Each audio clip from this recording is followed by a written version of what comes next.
نہیں، اگر ہمیں رونا آتا ہے تو ہیرو ہیروئن کے جدائی کے مناظر دیکھ کر رونا آتا ہے۔ انسان تو کتنا نادان ہو گیا جو رسول پوری رات تیرے حال پر روتے رہے، آج تو ہیرو ہیروئن کے جدائی کے مناظر کو دیکھ کر رو رہا ہے۔ تو اللہ اکبر، جذباتی مناظر جو کہ یوں ہی اللہ اکبر ایک ایکٹنگ کے طور پر، ایک اداکاری کے طور پر سیٹ کیے گئے مناظر کو تو اس کو دیکھ کر رو رہا ہے۔ تجھے اللہ کے لیے رونا نہ آیا، تجھے خدا کی خشیت سے رونا نہ آیا، تجھے اللہ رسول کی محبت میں رونا نہ آیا، جبکہ میرے آقا مصطفیٰ کریم رؤوف الرحیم صلی اللہ علیہ وسلم نے فرمایا کہ جو لوگ رات کی تاریکی میں تنہائی میں اللہ کا ذکر کریں اور اللہ کی محبت میں ان کی آنکھوں سے آنسو نکلے، ایسے لوگوں کو قیامت کے دن اللہ عرش کا سایہ عطا فرمائے گا۔ اور عبادت تو ہر وقت ہی کام آنے والی ہے، ہر وقت کی عبادت کی اہمیت ہے، لیکن اللہ کے نزدیک جوانی کی عبادت کی بڑی اہمیت ہے۔ کیوں؟ کیونکہ آقا نے یہ بھی فرمایا کہ جو جوان اپنی جوانی کو عبادت میں گزارے گا، اللہ تبارک و تعالی اس کو قیامت کے دن عرش کا سایہ عطا فرمائے گا۔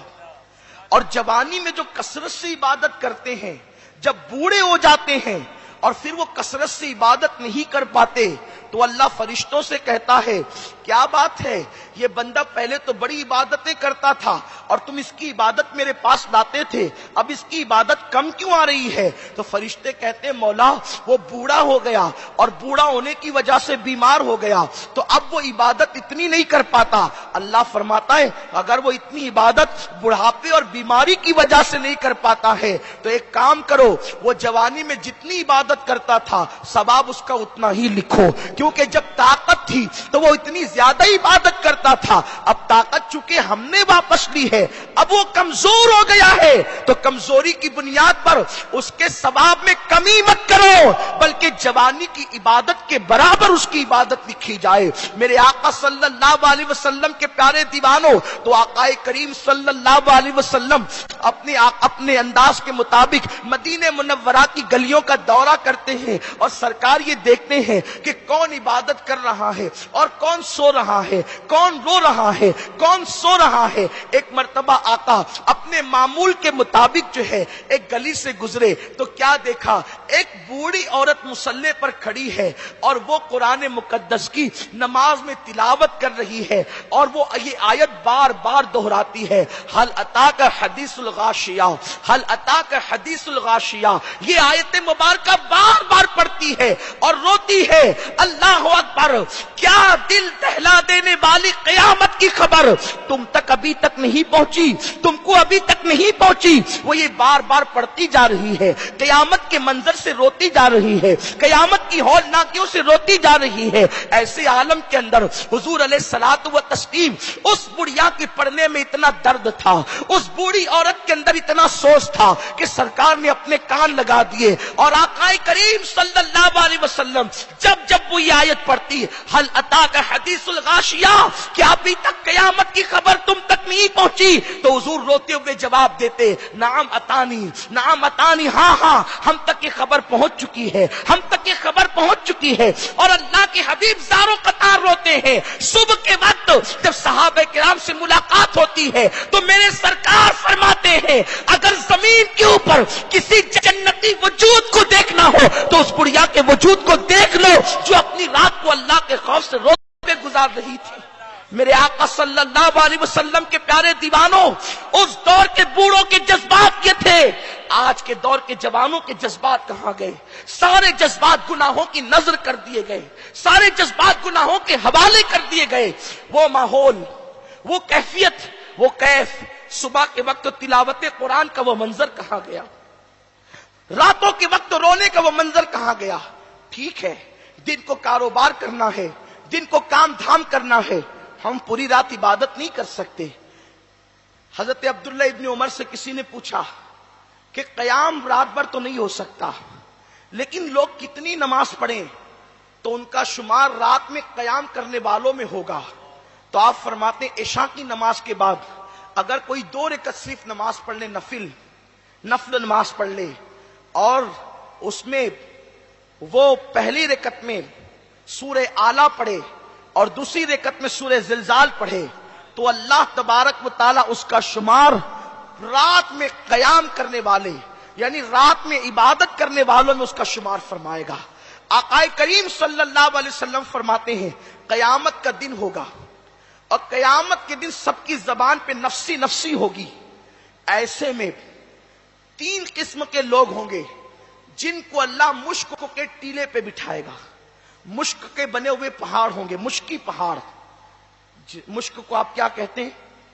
مشک، جس کو عربی میں مسک کہتے ہیں، وہ مشک اس کے پہاڑ ہوں گے جو ہرن کی ناف سے نکلتا ہے مشک، اس کے پہاڑ ہوں گے، پہاڑ۔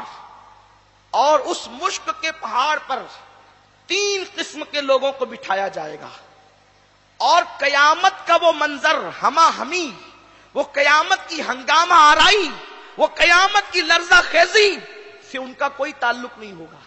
اور قیامت کا 50,000 سال کا دن ان مشک کے ٹیلے پر بیٹھنے والوں کے لیے اتنا سا ہوگا جیسے ظہر کی 4 رکعت نماز میں وقت لگتا ہے، اتنا شارٹ ٹائم ان کے لیے ہوگا۔ میرے آقا فرماتے پہلا خوش نصیب وہ ہے جس کو اللہ مشک کے ٹیلے پر بٹھائے گا، وہ ہے کہ جو سب سو جاتے تھے تو وہ رات کو اٹھ کر کے نفل نمازیں پڑھتا تھا، وہ نماز پڑھتا تھا رات کو۔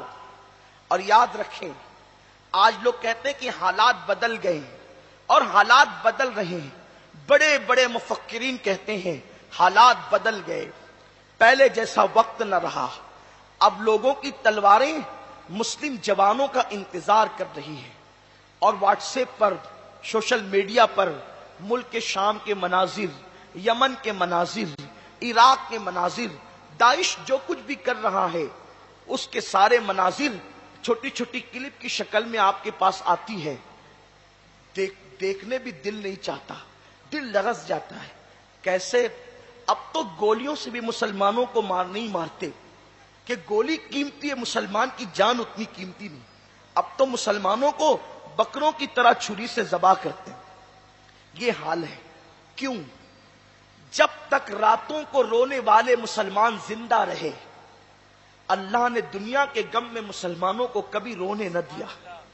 جب تک اللہ کے خوف سے رونے والے جوان زمین کے اوپر رہے مسلمان کبھی دنیا کے دشمن کے خوف سے نہ رویا۔ جب تک اللہ کے لیے رونے والے موجود رہے، اس کے رسول کی محبت میں رونے والے موجود رہے، اس وقت تک دنیا کے غم ہمیں نہ رلاتے تھے۔ جب سے ہم نے اللہ رسول کے لیے رونا چھوڑ دیا اب دنیا کے غم ہمیں رلا رہے ہیں۔ رونا 2 وجہ سے ہو سکتا ہے، یا اللہ رسول کے لیے یا دنیا کے لیے۔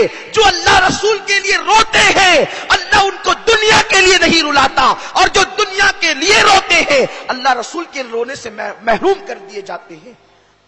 آپ جانتے ہیں کیسے وہ لوگ تھے، ان کی وہ راتوں کے مناظر کیا تھے؟ صوفیہ فرماتے ہیں جیسے شام کو پرندے اپنے اپنے گھروں کو خوشی خوشی لوٹتے ہیں تو اللہ والوں کو راتیں بڑی پسند ہوتی ہیں۔ جب شام ہوتی ہے تو وہ ایسے تیار ہوتے ہیں جیسے کوئی اپنے بچھڑے ہوئے محبوب کے لیے تیار ہوتا ہے، اور شام ہوتی ہے تو پھر وہ اپنے بستروں سے الگ ہونے کی تیاری کرتے ہیں، کیونکہ جب رات ہوتی ہے رات اپنی سیاہ زلفوں کو بکھیر دیتی ہے تو پھر کیا ہوتا ہے، ہر محب اپنے محبوب کے پاس قرار حاصل کرتا ہے۔ بلا تمثیل جو اللہ والے ہیں، اللہ کے برگزیدہ بندے ہیں، وہ اللہ کے برگزیدہ بندے اپنی راتوں کو اللہ کے ساتھ گزارتے ہیں۔ اور میرے آقا صلی اللہ علیہ وسلم نے فرمایا جو راتیں اللہ کی عبادت میں گزارتے ہیں وہ لوگ اللہ کے ہم نشین ہیں، گویا وہ اللہ کے ساتھ بیٹھ کر اپنی راتوں کو گزارتے ہیں۔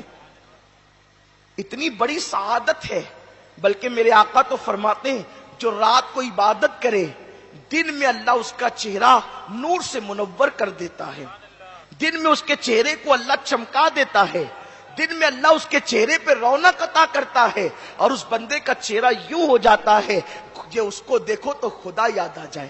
کیونکہ جو خدا کے ہم نشین بننے کی کوشش کرتے ہیں پھر ان کو اللہ کا نور عطا کر دیا جاتا ہے۔ میرے آقا صلی اللہ علیہ وسلم کے پیارے دیوانوں، آج مجھے ایک بات یاد آتی ہے۔ لوگ یہاں پر کہیں گے ہم تو دن بھر کام کرتے ہیں، تھک جاتے ہیں، پھر راتوں کو ٹائم عبادت کے لیے کیسے نکالیں؟ میں یہ کہتا ہوں انسان اگر کرنا چاہیں تو سب ہو سکتا ہے۔ جب ہم دن بھر کام کر کے تھکتے ہیں، فیس بک کے لیے ہم کرسی پہ بیٹھ کر کے کئی گھنٹے نکال سکتے ہیں، تو تلاوت کے لیے آدھا گھنٹہ نہیں نکل سکتا؟ عبادت کے لیے تھوڑا سا ٹائم نہیں نکل سکتا؟ اور کوئی عبادت کر کے تو دیکھے۔ سچی بات تو یہ ہے، کوئی عبادت کر کے تو دیکھے۔ جس دن بندے کو عبادت کی لذت ملے گی، جس دن بندے کو اللہ کے لیے رونے کی لذت ملے گی، جس دن بندے کو اللہ کے لیے آہیں بھرنے کی لذت ملے گی، خدا کی عزت کی قسم وہ پوری دنیا کو ہیچ سمجھے گا اور اللہ کے لیے رونے کو ترجیح دے گا، اللہ کے لیے آنسو بہانے کو ترجیح دے گا۔ ہم کہتے ہیں تھکے ہیں، کیسے وقت نکالیں؟ آئیے، ہم سے زیادہ بھی لوگ تھک کر عبادت کرتے تھے۔ ایک مرتبہ کا واقعہ ہے، حضرت امام یافعی نے اس حکایت کو لکھا ہے کہ ایک کنیز کو ایک بزرگ بازار میں بیچنے کے لیے لاتے ہیں، اور جب بازار میں بیچنے کے لیے لائے تو اس کنیز کو خریدنے کے لیے بھی اتفاق سے اللہ کے ایک برگزیدہ بندے آئے، بیچنے والا بھی اللہ والا اور خریدنے والا بھی اللہ والا، اور جو بک رہی تھی وہ بکنے والی بھی اللہ والی۔ یہ ایک عجیب سا حسن اتفاق ہے۔ اس کریم کے فیصلے ہیں، اللہ کے فیصلوں کی حکمت کو کون جان سکتا ہے؟ انہوں نے بیچا، انہوں نے خریدا۔ جب خرید و فروخت مکمل ہونے لگی تو وہ کنیز بول پڑی، آپ مجھے ان کے ہاتھوں بیچ تو رہے ہیں، لیکن پہلے ان سے وعدہ لے لیں کہ میری 3 باتوں کو یہ مانیں گے، اور میری 3 باتوں کو، یہ 3 شرطوں پر زندگی بھر قائم رہیں گے۔ پہلی بات تو یہ ہے، جب نماز کا وقت آئے گا تو میں کوئی کام نہیں کروں گی۔ دوسری، میں ان کے گھر میں ان کی فیملی کے ساتھ نہیں رہوں گی، مجھے ٹوٹا ہی کمرہ دو لیکن الگ کمرہ دو۔ اور تیسرا یہ کہ دن بھر جتنا کام لینا چاہیں کام لے سکتے ہیں، رات کو میں کوئی کام ان کا نہیں کروں گی۔ اگر یہ 3 شرطوں کے لیے تیار ہے تو میں ان کے ہاتھوں بکنے کے لیے تیار ہے۔ مزدور اور غلام میں فرق ہوتا ہے۔ مزدور وہ ہے جو ایک سیٹ کے پاس سے ہٹ کر اپنی مرضی سے دوسرے سیٹ کے پاس لگ سکتا ہے، تیسرے کے پاس لگ سکتا ہے، لیکن اس دور میں غلام وہ ہوتے تھے، انسانوں کو بیچا جاتا تھا، انسانوں کو خریدا جاتا تھا، اور جو ایک مرتبہ خرید لیے جاتے تھے پھر ان کی کوئی مرضی نہیں چلتی تھی۔ ان کو کھانا مالک کی مرضی کے مطابق ملتا، ان کو سونے کا موقع مالک کی مرضی کے مطابق ملتا، ان کو رہنے کا موقع مالک کی مرضی کے مطابق ملتا۔ مگر وہ کیا لوگ تھے، اللہ اکبر، جن کو اللہ کی محبت مل گئی پھر وہ دنیا کی پرواہ نہیں کرتے، وہ اللہ کی محبت میں ایسے ڈوب جاتے ہیں کہ غلامی میں بھی وہ لوگوں کے دلوں پہ حکومت کرتے ہوئے نظر آتے ہیں۔ اس کنیز نے کہا کہ میری 3 چیزوں کو ان کو ماننا ہوگا۔ انہوں نے تینوں باتیں مان لی۔ نماز کے وقت کام کیوں نہیں کرے گی؟ اس لیے کہ وہ نماز پڑھے گی۔ کنیز ہو کر اس کا اللہ اتنا امتحان دے رہا ہے کہ اس کو بازار میں بکوایا جا رہا ہے، پھر بھی اس کنیز کی پوزیشن یہ، اس کی کیفیت یہ ہے کہ وہ کہتی کہ میں نماز کے وقت کام نہیں کروں گی۔ کیا آج مسلمانوں کے اندر اتنی ہمت رہ گئی؟ کیا مسلمانوں میں اتنا جذبہ رہ گیا کہ وہ نوکری کے وقت یہ کنڈیشن لگا سکے کہ ہم نماز کے وقت نماز پڑھیں گے؟ بہت سارے مسلمانوں کا حال تو یہ ہے، وہ نوکری کی وجہ سے جمعہ تک چھوڑ دیتے ہیں، وہ نوکری کی وجہ سے داڑیاں منڈاتے ہیں۔ آپ کہیں گے داڑھی نہ منڈائیں گے تو کیا ہوگا؟ میں کہتا ہوں کیا سکھ داڑھی رکھ کر کے جو ہے وہ نوکری نہیں کرتا؟ سکھ پگڑی باندھ کر کے نوکری نہیں کرتا؟ جب سکھ کو داڑھی رکھ کر کے نوکری کرنے کی اجازت ہے تو مسلمان کو کیوں نہیں؟ دنیا اچھی طرح جانتی ہے سکھ داڑھی نہیں منڈائے گا نوکری کے لیے، مسلمان منڈا دے گا، اس لیے اس کو نہیں کہتے، آپ کو کہتے ہیں۔ انہیں پتا ہے مذہب حق رکھنے کے بعد بھی وہ استقامت نہ رہی جو ایک مسلمان کے اندر ہونی چاہیے. خیال رزق ہے، رزاق کا خیال نہیں. سب کا خیال کرتے ہیں. ہم نے روزی دینے والا انسانوں کو تصور کر رکھا ہے. کلمہ تو پڑھتے ہیں، لا الہ الا اللہ تو کہتے ہیں. کیا لا الہ الا اللہ کا وہ تصور جو ایک مومن کا تصور ہے ہمارے دلوں کے اندر موجود ہے؟ خرد نے کہہ دیا لا الہ تو کیا حاصل، دل و نگاہ مسلمان نہیں تو کچھ بھی نہیں. ارے نوکریوں کے لیے داڑھی مڈانا تو یہ ایک عام بات ہو گئی. اب تو لوگ شادیوں کے لیے بھی داڑھی مڈا دیتے ہیں. اس لیے داڑیاں نہیں رکھی جاتی کہ اچھے گھرانے میں رشتہ ہوگا کہ نہیں ہوگا، کیونکہ لوگوں کو داڑھی کی اہمیت پتہ ہی نہیں. جو قوم ایک لڑکی سے زیادہ سنت رسول کو اہمیت نہ دے وہ قوم بادشاہ بنے گی، وہ قوم تاجدار بنے گی، وہ قوم آقا بنے گی. آقا بننے والی قومیں اب قبروں میں سو رہی ہے. وہ خالد ابن ولید تھا جسے آقا بننے کا حق اللہ نے عطا کیا تھا. وہ ابو عبیدہ ابن الجراح تھے جنہیں آقا بننے کا حق حاصل تھا. وہ صلاح الدین ایوبی تھے جنہیں آقا بننے کا حق حاصل تھا. ہم کس قدر ڈوب گئے دنیا کے اندر. ہم سمجھتے ہیں قیمتی کپڑے ہمیں آقا بنا دیں گے، ہمیں عزت ملے گی تو ٹیپ ٹاپ میں رہنے کی وجہ سے ملے گی. یہ کپڑے تو نچنیوں کو بھی مل جاتے ہیں قیمتی. جو ناپاک رہنے والی قوم ہے، پتھروں کے آگے سجدہ ریز قوم، ان کو بھی اچھے کپڑے مل جاتے ہیں. ہمیں کپڑوں کی بنیاد پہ عزت نہیں ملی، ہمیں ٹیپ ٹاپ کی بنیاد پہ عزت نہیں ملی، ہمیں مرگن غذاؤں کی بنیاد پہ عزت نہیں ملی. جس وقت بیت المقدس کے فتح کا موقع تھا، اس کا پس منظر اختصار کے ساتھ عرض کروں. جب بیت المقدس پہلی مرتبہ فتح ہونے والا تھا تو اس وقت ایک بوڑھا راہب بیت المقدس کی دیوار پہ چڑھتا ہے اور چڑھنے کے بعد کہتا ہے کہ تمہارا امیر کون ہے، اس کو بھیجو، ہم چابیاں اس کے ہاتھوں میں دے دیں گے. لوگوں نے ابو عبیدہ ابن الجراح کو بھیجا کہ جاؤ اور چابیاں لے کر کے آؤ. لیکن جیسے وہ بوڑھا راہب آیا اور آنے کے بعد اس نے کتاب میں دیکھا اور دیکھنے کے بعد ابو عبیدہ کا چہرہ دیکھا تو بوڑھا راہب کہنے لگا جاؤ جو چاہو کر لو، ہم تمہیں چابی نہیں دیتے. پریشان ہو گئی یہ لوگ کہ اس نے تو کہا تھا کہ امیر کو بھیجو ہم چابی دیں گے، یہ کیوں چابی نہیں دیتا؟ جب پوچھا گیا تو کہا میں اپنی کتاب کو مانوں کہ تمہارے امیر کو مانوں، کہ تمہاری طاقت کو مانوں؟ میری کتاب جو الہامی کتاب ہے اس میں لکھا ہوا ہے کہ مسلمانوں کا جو امیر، جس کے گال اندر کو ہوں گے، جس کی داڑھی لمبی ہوگی، جس کی آنکھیں اندر کو دسی ہوگی، جس کی انگلیاں بڑی بڑی ہوگی اور جس کی انگلیوں پہ گوشت کم ہوگا، جو دبلا پتلا ہوگا، پنڈلی کے اوپر جس کی جو ہے وہ تہبند ہوگی اس کے اور اس کا رنگ سرخ ہوگا، اس کو یہ چابی دی جائے گی. اور وہ نہ ہوگا تو دنیا کی کوئی طاقت بیت المقدس کو فتح نہیں کر سکتی. تو جب یہ نشانی اس نے پڑھنا شروع کی تو صحابہ مسکرانے لگے. کیوں؟ کیونکہ یہ ساری نشانیاں امیر المومنین سیدنا عمر ابن خطاب کی نشانی تھی. تو لوگ کہنے لگے ہم تو لشکر کا امیر سمجھ رہے تھے، لیکن یہ بوڑھا تو مومنوں کے امیر کو طلب کر رہا ہے. اور جب یہ بات خط میں لکھی گئی امیر المومنین سیدنا فاروق اعظم کو، آپ آئے، آنے کے بعد امیر المومنین فاروق اعظم کی شان سے آئے. بڑی مشہور بات ہے، اس کو دہراتا نہیں، اشارہ صرف کرتا ہوں. ایک اونٹنی تھی اس مومنوں کے امیر کے پاس، حالانکہ ایک ملک سے دوسرے ملک کو جا رہے ہیں، بلانے پہ جا رہے ہیں، الہامی کتاب میں تذکرہ ہے، اللہ کی کتاب میں جس کا تذکرہ ہے، بڑا راہب طلب کر رہا ہے. تو کس کر و فر کے ساتھ جانا تھا، لیکن اپنی خود کی اونٹنی پر جا رہے ہیں. ایک اونٹنی، تھوڑی دیر مالک، تھوڑی دیر غلام.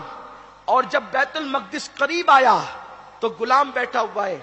فاروق اعظم نے جو چمڑے کے موزے پہنے ہیں وہ پھٹے ہوئے ہیں، اور وہ پھٹے ہوئے موزے پیر میں تو نظر نہیں آ رہے تھے کہ پھٹے، لیکن بیچ میں ایک نالا آ گیا پانی کا، تو وہ چمڑے کے موزے نکالے اور نکالنے کے بعد اپنے کندھوں پہ ڈالے. تو کندھوں پہ ڈالنے کی وجہ سے جو پھٹے ہوئے موزے تھے وہ نظر آنے لگے کہ پھٹے ہوئے ہیں. ابو عبیدہ ابن الجرہ اور خالد بن ولید آپس میں باتیں کر رہے ہیں، حضرت کیا کر رہے ہیں یہ امیر المومنین، یہ کیا کر رہے ہیں؟ وہ پھٹے ہوئے موزے پیر میں تھے تو چھپے تھے، ایک کندھوں پہ ڈال دیا تو نظر آ رہے ہیں، ان پہ کیا اثر پڑے گا، ان پہ کیا رعب ہوگا، کیا دبدبا ہوگا؟ امیر المومنین جیسے ہی پار گئے، کان میں ابو عبیدہ نے کہا حضرت آپ نے یہ کیا کیا؟ پورا بیت المقدس آپ کا منتظر ہے کہ مومنوں کا امیر کون آ رہا ہے، اور آپ اس طرح فقیرانہ شان سے آ رہے؟ ارے موزے پھٹے تھے، پیر میں نظر نہیں آ رہا تھا پھٹا پن، کندھے پہ ڈالے تو پھٹے ہوئے موزے نظر آ رہے ہیں۔ اتنا سننا تھا، فاروق اعظم کی آنکھوں تیز ہو گئی، گویا کی آنکھوں میں خون اتر آیا ہو، اور آپ نے زمین سے کنکریاں اٹھائی اور اٹھا کر کے ابو عبیدہ ابن الجرہ کو پھینک کر کے مارا۔ فرمایا اگر تیری جگہ کوئی دوسرا بندہ یہ بات کرتا تو میں اس کو وہ سزا دیتا کہ وہ لوگوں کے لیے عبرت بن جاتا۔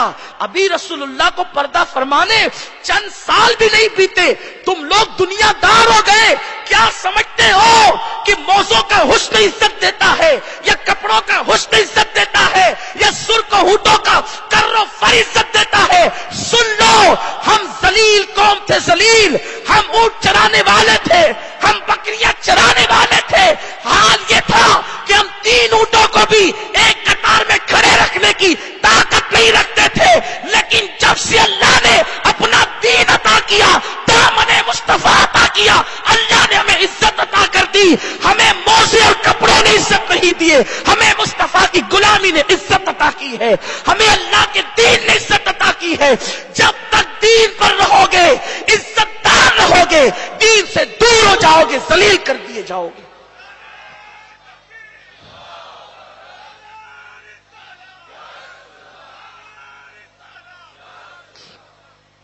دین عزت ڈھونڈنے والوں، عزت کہاں ہے؟ وَلِلَّهِ الْعِزَّةُ وَلِرَسُولِهِ وَلِلْمُؤْمِنِينَ، عزت تو اللہ کے لیے ہے، عزت تو اللہ کے رسول کے لیے ہے، عزت تو مومنین کے لیے ہے۔